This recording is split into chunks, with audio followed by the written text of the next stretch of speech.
नमस्कार, मैं रश्मि वर्मा, व्याख्याता, रायगढ़ छत्तीसगढ़ से।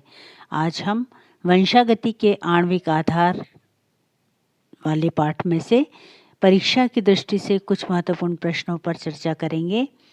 कुछ वस्तुनिष्ठ प्रश्न भी हैं और लघु उत्तरीय भी। आनुवांशिक सूचनाओं को डीएनए से आरएनए में पहुंचने वाली प्रक्रिया को क्या कहते हैं? आंसर, अनुलेखन या ट्रांसक्रिप्शन। अनुलेखन में होता है डीएनए पर आरएनए का संश्लेषण। और यदि से पूछ लें आरएनए के द्वारा डीएनए बनने की प्रक्रिया क्या कहलाती है, तो यह कहलाती है रिवर्स ट्रांसक्रिप्शन। किसी भी कोडॉन में नाइट्रोजन इशारों की संख्या कितनी होती है? 3 होती है।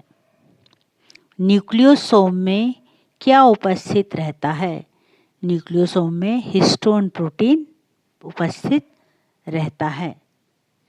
कौन सा आरएनए थोड़े समय के लिए होता है? Messenger RNA. डीएनए फिंगरप्रिंट्स, जिसे डीएनए अंगुली छापन भी कहते हैं, इसको विकसित करने वाले सबसे पहले वैज्ञानिक का नाम क्या था? Alec Jefferies. प्रोटीन संश्लेषण की प्रक्रिया के समय अमीनो अम्ल को ढोने वाला आरएनए क्या कहलाता है? Answer, transfer RNA.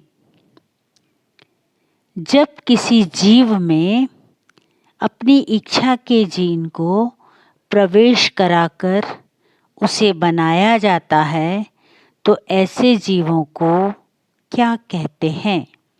इसका आंसर होगा transgenic gene.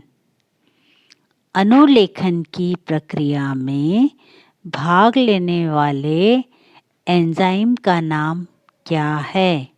Answer, RNA polymerase. Central dogma किसे कहते हैं, या केंद्रीय डोग्मा किसे कहते हैं?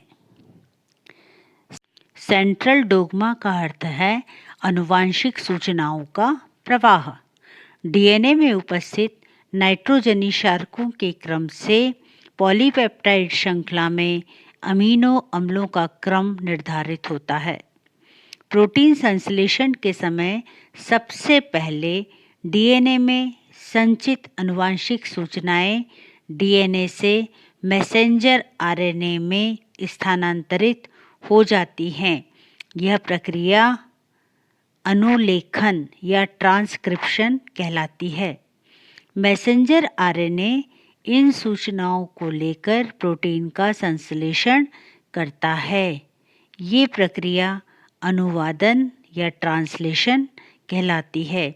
इस प्रकार यह पूरी प्रक्रिया सेंट्रल डोग्मा कहलाती है।